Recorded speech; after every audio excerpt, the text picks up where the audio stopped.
Students, आज हम सामाजिक विज्ञान के बहुत ही बेसिक टॉपिक को देख रहे हैं। विकसित और विकासशील देश में क्या अंतर होता है और विकसित देश और विकासशील देश कौन कौन से हैं। ये कॉम्पिटिटिव एग्जाम की दृष्टि से भी महत्वपूर्ण है। तो हम देखेंगे कि विकासशील देश वे होते हैं, वे राष्ट्र है जो औद्योगिकरण की प्रक्रिया में चल रहे हैं, जहां प्रति व्यक्ति आय कम या मध्यम होती है और उन्नत तकनीकी अवसंरचना का अभाव होता है। क्योंकि ये विकासशील देश है तो इनकी प्रक्रिया प्रयासरत होती है, आर्थिक सुधारों की ओर यह बढ़ रहे होते हैं, तो ये विकासशील देश कहलाते हैं। भारत जो कि लोअर मिडिल इनकम देशों में से शामिल है और 2047 तक एक विकसित राष्ट्र बनने का लक्ष्य रख रहा है।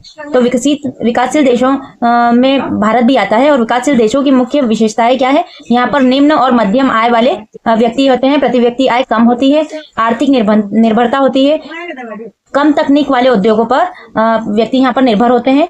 तीसरे नंबर में देखेंगे मानव संसाधन की चुनौती। मानव संसाधन में स्वास्थ्य, शिक्षा और साक्षरता दर यहाँ पर कम होती है। आधारभूत संरचना में विकासशील देशों में आधारभूत संरचना जैसे कि परिवहन, ऊर्जा, डिजिटल विकास प्रयासरत रहते हैं। तो ये सारे विकासशील देश की विशेषताएं होती है। विकासशील देशों की गिनती में हम देखेंगे भारत, ब्राजील, इंडोनेशिया, नाइजीरिया, दक्षिण अफ्रीका जैसे राष्ट्र इसमें शामिल होते हैं।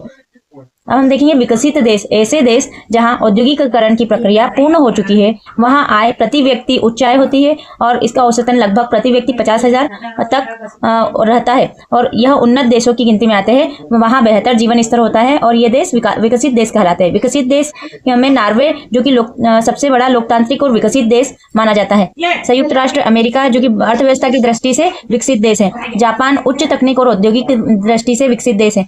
ऐसे ही Germany, Sweden, Switzerland, Finland, Canada, United Kingdom, France, Italy और रूस जैसे देश विकसित देशों की गिनती में आते हैं।